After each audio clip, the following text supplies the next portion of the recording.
I never thought I'd stop speaking to my sister. We weren't close in the way some siblings are, but there was a certain understanding between us. At least, I believed there was. We both had families, jobs, bills, and struggles. Every year, we tried to keep Christmas simple. We agreed not to go overboard, to focus on time together rather than presents. That's what she said, year after year. And I trusted her. This year, things felt tighter than usual. Inflation, layoffs, my oldest daughter's medical bills, everything added up. When Carol, my sister, called me in early December and said, "Let's keep it small this year. Just stockings for the kids. Nothing big," I agreed without hesitation. It was a relief, honestly. I had been worried about how we'd manage gifts for everyone. She said their budget was exhausted, that they'd barely manage Thanksgiving. So I bought socks, puzzles, and a couple of chocolate bars. I wrapped everything in reused wrapping paper. I made crafts with my kids and baked cookies to give to the family. We planned to visit my parents for Christmas Eve, as always. But on December 20th, my mom called and said, "Carol wants to do a quiet celebration this year, just them and the girls. They need rest, you understand." I did. Or at least I thought I did. We spent Christmas Eve at home. It was simple and cozy, just the five of us and a tiny tree. No drama, no chaos. But the next morning, I opened social media and nearly dropped my coffee. There they were, Carol's twin daughters, wearing designer jackets, opening expensive electronics, laughing in a massive decorated living room I didn't recognize. Her caption read, "The best Christmas ever, blessed beyond words." I stared at the post, heart pounding. I scrolled through more photos. There was my brother James's family, my parents, everyone. Everyone but us. Apparently, there was a big family Christmas party, just not one we were invited to. I didn't comment. I didn't message. I didn't cry. I just quietly blocked every single one of them. I didn't tell my husband right away. I didn't know how to say it without sounding petty. We weren't invited to the party. Didn't begin to cover the ache in my chest. But by the second day of silence, no messages, no check-ins, I snapped. "They lied," I said, standing in the kitchen with my arms crossed. "They told us there wouldn't be a big Christmas, and then they all got together without us." Derek looked up from his coffee, confused. "Who got together?" "Everyone. My parents, my sister, my brother and his family. They had some huge celebration. Carol posted all of it. Fancy gifts, big dinner, matching pajamas, everything." His face darkened. "You're kidding." "I wish I was." He shook his head slowly. "That's low, even for Carol." That sentence, "even for Carol," hit me like a slap. I hadn't realized how much I'd ignored. Carol has always had a way of making things revolve around her. When we were kids, she was the golden child. Pretty, clever, charming. I was the quiet one, the helper, the one who stepped aside. I thought we'd grown past all that. I thought adulthood leveled the playing field. Apparently not. When I finally sat my kids down and gently explained that we hadn't been invited to Grandma's Christmas party, they looked more confused than hurt. "But why?" my youngest asked. "Did we do something wrong?" "No, sweetheart. We didn't do anything wrong." I said the words, but I didn't feel them, because somewhere deep inside, I was questioning it. Was I too distant this year? Did I miss a phone call? Was I unlikable? That's the thing about family betrayal. It doesn't just sting. It makes you doubt yourself, your worth, your place. Later that night, I went digging. Old texts, old photos, past holiday plans, and I started noticing a pattern. Carol had always made the decisions, where we celebrated, who brought what when we met. And she always got the credit. "Carol planned such a beautiful dinner." "Carol's girls looked like angels in their Christmas dresses." Meanwhile, my kids' gifts were quietly pushed to the back, our contributions overlooked. I began to see it clearly. We were invited every year only to complete the picture. We were background noise in their highlight reel. But this year? Carol didn't need us in the photo. For days after Christmas, I said nothing to anyone. I stayed off social media. I avoided calls. I told the kids we'd spend New Year's quietly, just us, and they didn't ask why. But silence has a way of growing heavy, and by the time January arrived, my phone buzzed with its first real test. A message from Mom. Hope you're doing well, sweetheart. We missed you over the holidays. The girls looked so cute this year. Carol really outdid herself. I stared at the message, rereading it twice. We missed you. That was the phrase that set my jaw tight. They hadn't missed me. They had erased me. Quietly. Deliberately. And now they wanted to smooth it over like it hadn't happened. Derek read the message over my shoulder and muttered, "That's her way of pretending none of this happened." I nodded, but my fingers hovered over the screen. Part of me still wanted to believe this was a misunderstanding, a scheduling error, a miscommunication that had snowballed. But another part, the one I'd pushed down for years, knew better. This was the family I grew up in. This was how they operated. Growing up, Carol was always the star. When she played piano at school, the entire family showed up with flowers. When I brought home a science award, they barely remembered to hang the certificate. Mom would say, "You've always been the responsible one. We didn't need to worry about you." As if invisibility were a compliment, I started seeing it everywhere now. At birthdays, reunions, even in the way our mother praised Carol's girls for always being so put together, while mine were described as free spirits. Everything Carol did was polished, strategic, performed for the right audience, and I had spent years thinking I just wasn't trying hard enough to be noticed. Now I was done trying. I typed a short reply. "Thanks for the message. We had a nice Christmas at home." I didn't ask how they were. I didn't comment on Carol's decorations, or the matching outfits, or the expensive gifts.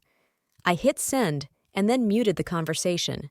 Derek saw what I'd done and asked, "So what now? Are we just cutting them off?" "I'm not cutting anyone off," I said, keeping my voice steady. "I'm just done pretending." The days passed slowly. There was a peace to the silence, but also a strange sort of grief, like mourning people who were still alive. I kept busy with the kids, packed away the holiday decorations, and dove into work. But sometimes, I'd catch myself staring into space while making dinner, wondering how many times I had smiled through the same subtle disrespect. How many times had I convinced myself it was all in my head, Derek noticed. "You've been somewhere else lately," he said one night, drying dishes while I stood at the sink. "Still thinking about them?" I hesitated. "Not them exactly, just all of it. How long I let this go on."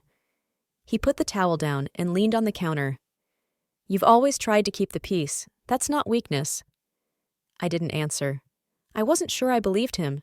Later that week, my oldest daughter, Becca, came into the living room while I was folding laundry. She's 17 now, sharp-eyed and always a little more observant than she lets on. "Why didn't we go to Grandma's this year?" she asked. I set down a stack of towels. "It wasn't really an invitation this time." Becca frowned. "But they had a whole party. I saw the photos before you deleted your account." I sighed. "Yeah, they did." She was quiet for a moment, then said, "I always kind of felt like we were the backup family, like they liked us, but not enough to really want us there." The honesty of it cut straight through me. I met her eyes. "That's not your fault, or mine." "I know," she said, but her voice was tight. "It still sucks." Later that night, I sat with Derek and told him I wasn't sure I wanted to go back. Not just to the holidays, but to the pattern, the reaching out, the playing along. "I don't think I can do it anymore," I said. "Then don't," he replied. "You've given them more chances than they ever deserved." I nodded, but deep down, I knew it wouldn't be that simple. Families don't just fall apart in one clean break. They fray, unravel, and then, eventually, someone tugs too hard. And maybe I would be that someone. By mid-January, the silence had taken on a shape of its own. No more messages, no voicemails, not even one of those passive-aggressive emails my mother used to send, thinly veiled as concern, dripping in judgment. I thought I'd feel guilty for stepping away. Instead, I felt lighter. Not happy, not healed, but no longer carrying the weight of waiting to be accepted. Then, one Saturday morning, it came. A formal-looking invitation in the mailbox, tucked between credit card offers and junk flyers. A baby shower. Carol's oldest, Madison, was pregnant. I stared at the envelope like it was radioactive. Inside was a soft pink card embossed with gold. Please join us to celebrate the next generation of love, hosted by Carol and Susan. Susan was our cousin, the one who always took Carol's side, the one who once called me difficult because I didn't want to spend Thanksgiving 3 hours from home just to please Carol's schedule. There was no handwritten note, no acknowledgement of the months of silence, no mention of Christmas, just a date, a location, and a gift registry link that led to a list of luxury baby items. A $1,000 stroller, designer onesies, engraved silver rattles. I sat down at the table, the invitation limp in my hand, and felt something settle in my chest. Not sadness, not anger, just confirmation. They hadn't learned anything. Or maybe they had.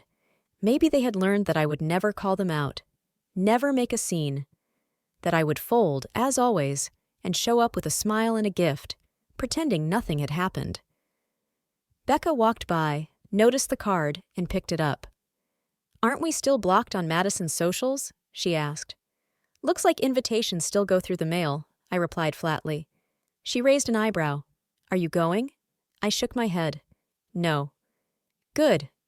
It was the simplest exchange, but in that moment, I realized I wasn't alone. Becca saw it. Derek saw it. Even my younger two, in their own quiet ways, had noticed the distance and didn't seem to miss the noise of the bigger family. I didn't RSVP. I didn't explain.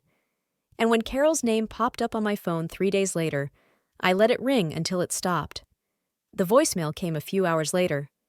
Carol's voice was syrupy sweet, as if she hadn't spent the last few months pretending I didn't exist. "Hey, just calling to see if you got the invitation. We're all really looking forward to the shower. It's going to be beautiful. Madison would love to see you there. Let me know, okay? We'd love to catch up." She ended with a drawn-out "love you," like we hadn't skipped right past love and into indifference long ago. I didn't respond. The next message came 2 days later, this time from my mother. I heard Carol tried to reach out. "Honey, I know there were misunderstandings at Christmas, but we're family. Things get busy. No one meant to hurt anyone. Please think about coming to the shower. It would mean a lot to Madison." There it was again. The rewriting. Misunderstandings. Things get busy. A subtle erasure of everything I'd been through, repackaged as if my absence had been an overreaction.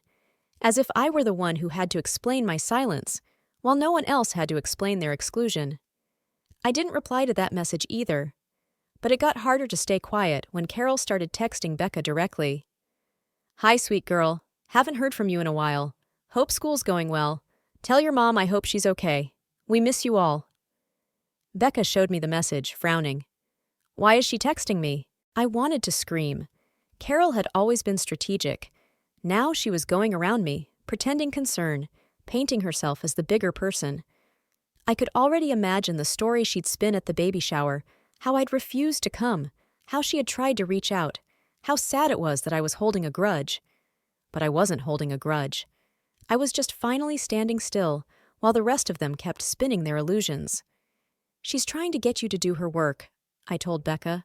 "To make her look like she tried. You don't owe her anything." Becca nodded, but she looked unsettled. "It's just weird, like she wants me to forget what happened." "She does," I said, "because it's easier for her if we all pretend it didn't."